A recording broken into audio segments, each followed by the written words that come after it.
It has been a year since Danielle Smith became Premier in Alberta. Now, since that time, she's won an election, picked a few new fights with the federal government, and in some ways even moderated her agenda. Now, to discuss the one-year anniversary of Premier Smith in more detail is our legislative reporter and the Alberta correspondent for the National Post, Tyler Dawson, who joins us once again from Edmonton. Tyler, Smith dropped her promise to enshrine protections for the unvaccinated in human rights legislation, and she also moderated her stance on the idea of a provincial police force. Why do you think she backed away from that? Well, I think part of what the calculation that she's doing right now is she has a couple constituencies to please. The first obviously is the membership of the United Conservative Party, and more specifically, in some ways, the people to whom she owes her leadership. Jason Kenney was only barely forced out. If we cast our mind back to, what was that, May 2022 when he left, he actually won that leadership review, but it was by 0.5% or something like that. So there's, a schism within the United Conservative Party. It's still the old Wild Rose PC sort of, amalgamation that it's always been. So she has to keep those sort of two sides in the UCP happy. And prior to the election earlier this year, she also needed to make sure she wasn't scaring away sort of soft center-right voters who may have looked to Rachel Notley's New Democrats if they got a little bit frightened by some of the stuff she'd proposed. So in the case of the enshrining rights for the unvaccinated, I think that's probably part of the calculation there. Probably part of the calculation was whether or not they could even write legislation that would work nicely, whether it would hold up in court, some of those things.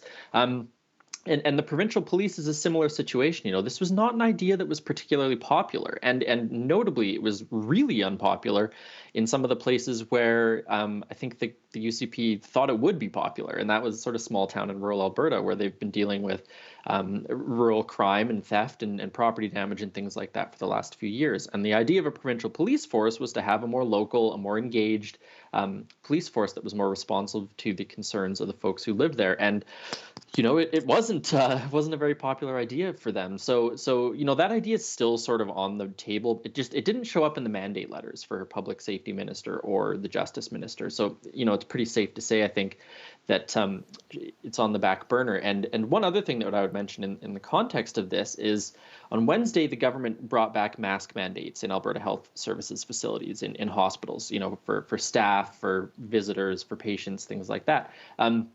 But it's a far cry from what we saw a couple of years ago. It leaves a lot of outs, for example, for local hospitals or regional health authorities that don't really want to go down this road. So you can see, I think, some of her moderation there. She is looking at the rising case counts and things like that and saying, possibly we need to do something to protect hospital workers, so let's bring in a mask mandate. But this is bound to be politically unpopular in some parts of the province, so we'll give them some more local autonomy over it. So, when you take all of this together, it's been, in some ways, a pretty classic story of a Conservative premier or a Conservative prime minister in Canada, where they campaign a little bit more to the right because they really need to attract voters and energize voters in their party. And then when they get into power, they sort of moderate some of their more aggressive, shall we say, policies.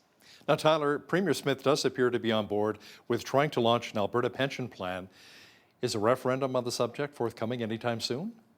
Well, yes, a referendum is almost certainly forthcoming. The timeline is that part's unclear. Jim Dinning, the former PC finance minister, is doing a sort of consultation. He's got a panel together looking at the idea, and I think he's supposed to report back next fall is, I think, the date that's in my mind. So it's not coming anytime soon, it is interesting, though, because I'm sure we've all seen the ads on social media for it. I believe there's also billboard ads and things like that are out there. So the government is certainly talking like this is something they're going to do. But, again, this is not a super popular policy proposal. The most recent polling from Abacus data shows that I think about 52% of Albertans think it's a bad idea. That's actually more people than if you ask that question of other Canadians. If you ask other Canadians, should Alberta leave the Canada Pension Plan, about 47% think it's a bad idea, but 52% of Albertans say it's a bad idea.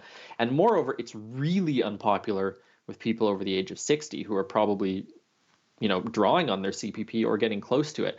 And the UCP's voter base tends to skew a little bit older, I would say, than the New Democrats. So really, really interesting scenario in which they've got, I mean, I don't think they would say this is a slam dunk. I don't think anyone would say it is, but it's certainly going to be an uphill battle for the UCP to sort of convince Albertans that this is a good idea, because at no point since the idea has come up has the polling been sort of overwhelmingly in favor of going down this road. Do you think it's just the fear of the unknown for a lot of seniors? Because according to the ads, seniors will be getting even more money with an Alberta pension plan as opposed to the CPP.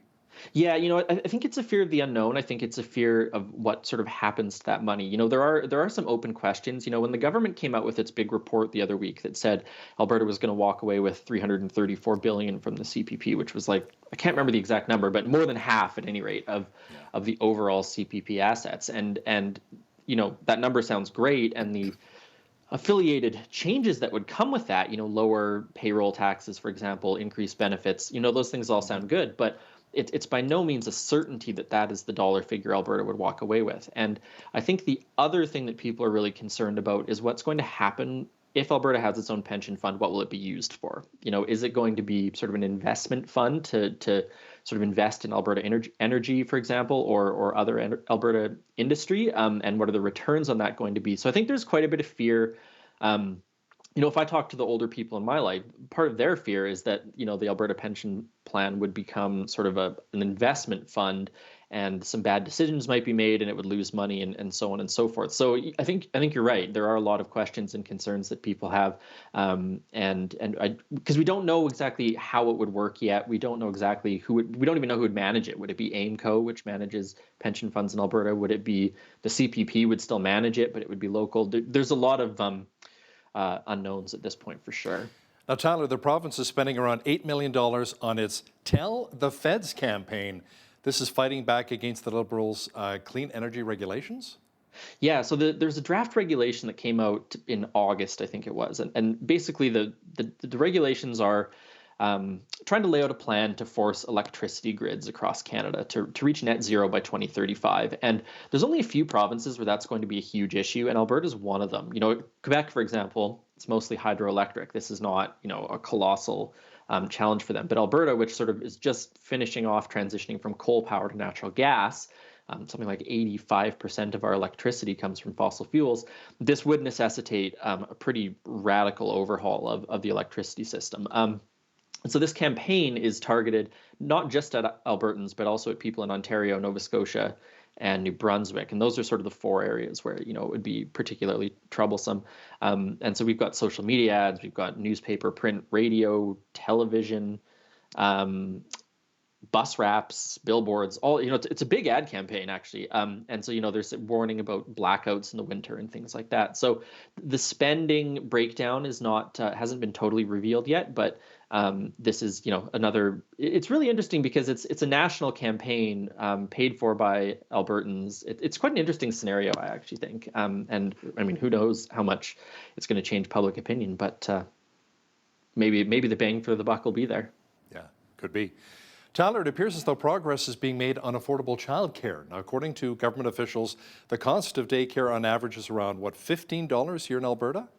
Yeah, which seems like a pretty good deal. And so there was a sort of flurry of funding announcements back in January or February, I think it was. And they've now sort of opened up a new sort of pot of that money. So it was, re-announcing in some ways some of the funding, but also, a bit of a progress update on it. Because for Alberta, the biggest sticking point with the federal government has been whether or not some of these subsidies would be available for private daycare providers as opposed to nonprofits and charitable ones. And so those negotiations are ongoing as far as I'm aware. And, that is going to be sort of the big development on the childcare file, which is, can Alberta get some movement from the feds on also subsidizing for-profit spaces, or is it just going to be these other daycare spaces? So that's, I think, the money is there in many ways, but some of the specifics, shall we say, are the thing that's still being waited to be sorted out.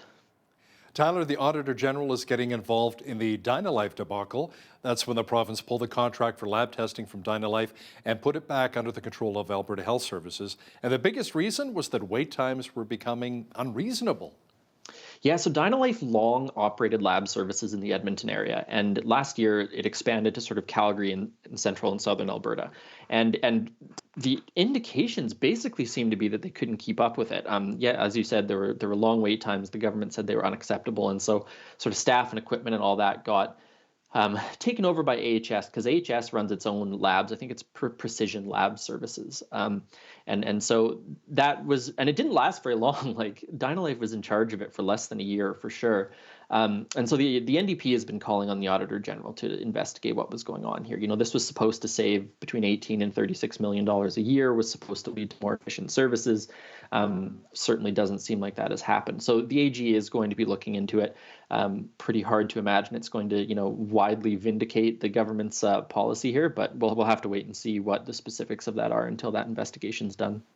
Let's talk some sports now. Good news for Calgary Flames fans. The deal is done for a new arena in the Stampede City, Tyler. Taxpayers in Alberta, however, will be on the hook for about $300 million for infrastructure improvements such as roads and an extra $30 million for a nearby community rink.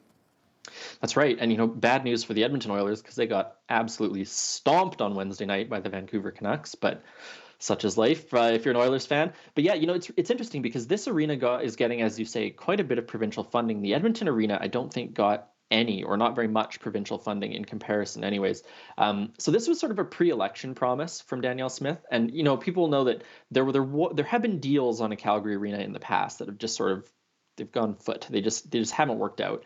And this was sort of a pre-election promise from Smith, was criticized, I think it's fair to say at the time, for, maybe trying to buy Calgarians' votes and things like that. But it does seem like what everyone makes of governments getting involved in the public funding of arenas, that they do have a deal handed out, or hammered out, I should say, and that construction can begin at some point. And the point of clarity that's worth making on it is that, as you say, this money is for sort of the surrounding infrastructure. They're not paying necessarily for putting up the arena or the ice plant or the new Zambonis or whatever. It is some of the sort of city infrastructure that's going to need to go around it. The overdose crisis sadly continues to ravage many Albertans here, Tyler.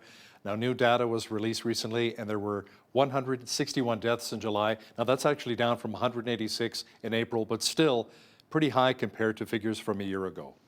Yeah, and I think the figures from a year ago were just shy of 100. So there's certainly been an escalation. If you look at the data that the government has, you see a pretty steady sort of increase over the last couple of years, which is, incredibly tragic. And one of the things that is going to be worth watching for in the next few weeks when the legislature returns is how quickly the government moves ahead with what it's calling its Compassionate Intervention Act. And that's the legislation that's going to create a way to sort of force people into treatment for addictions issues.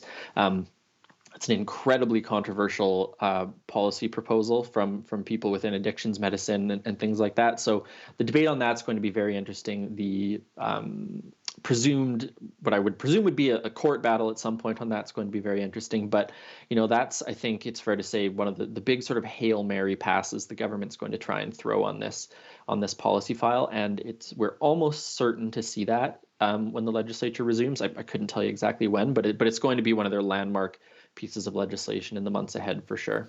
We were talking about hockey and the Hail Mary to football. I love that. That's wow, great. Mixing metaphors.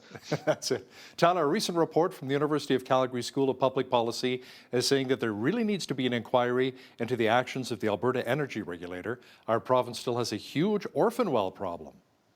Yeah, a huge orphan well problem. And, the regulator has also had some problems in recent months over its public communications surrounding the leak at the Curl Oil Sands facility. So they've not had a great year, shall we say, the AER.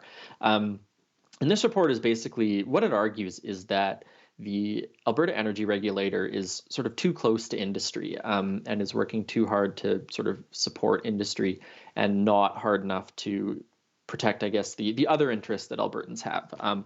Whether one finds that a fair criticism or not is maybe a different question, but it certainly says there needs to be some sort of inquiry into this. And as you say, the orphan wells are a big issue. The government has, bounced around ideas of subsidies to clean up orphan wells and things like that. That's been politically challenging for them internally and externally within UCP supporters and those who don't support the party. So it does seem like we're moving towards some sort of, I don't want to say confrontation, but certainly discussion about what role the Alberta Energy Regulator has in addressing some of these problems. He's our legislative reporter and the Alberta correspondent for the National Post, Tyler Dawson. Thanks so much for joining us once again from Edmonton. Thanks for having me, Hal.